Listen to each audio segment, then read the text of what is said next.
Hello guys, మనకి అరుణాచలం ఎక్కడ ఉంది అనేది చాలా బాగా తెలుసు. సో దాని గురించి కొంచెం డీప్గా నేను చెప్తానన్నమాట. మనకు కూడా అంత తెలీదు, కాకపోతే చెప్తాను.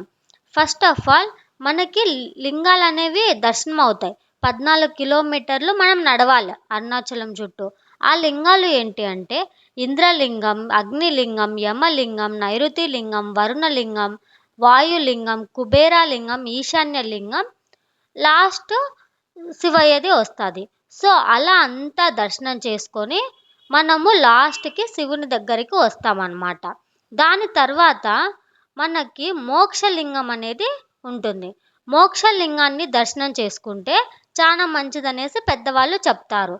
ఆ మోక్షలింగం ఎక్కడ ఉంటుందంటే ఈ సిక్స్త్ అంటే 6వ లింగం దాటిన తర్వాత మోక్షలింగం అనేది ఉంటుంది. అలాగా దర్శనం చేసుకొని మనం టెంపుల్కి వెళ్తే టెంపుల్ అనేది చాలా అంటే చాలా చక్కగా ఆ, రాయితో ప్రిపేర్ చేసి ఉంటారు. అంటే పూర్వకాలం ఎలాగైనా బాగా చేస్తారు కదా. సో అలాగా ప్రతి చోట అమ్మవారు కానీ ఏ స్వాములు కానీ ఏదైనా డిజైన్ కానీ చాలా అంటే చాలా నీట్గా అతికిచ్చి పెట్టినట్టు ఉంటుంది అక్కడ.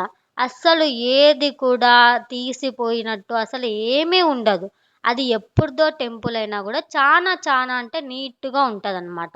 సో అలాగా ఆ టెంపుల్ని మీరు ఒకసారి దర్శనం చేయండి.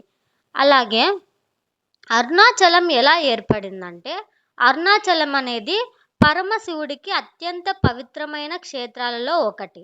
దీనిని తేజోలింగం అని కూడా అంటారు. అంటే అగ్ని రూప లింగంగా పిలుస్తారు.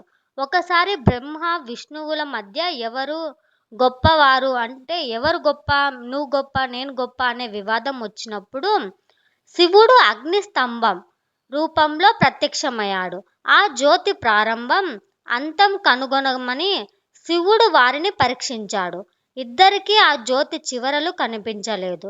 అంటే ఇద్దరికి కూడా ఆ జ్యోతి అనేది కనపరాలేదన్నమాట.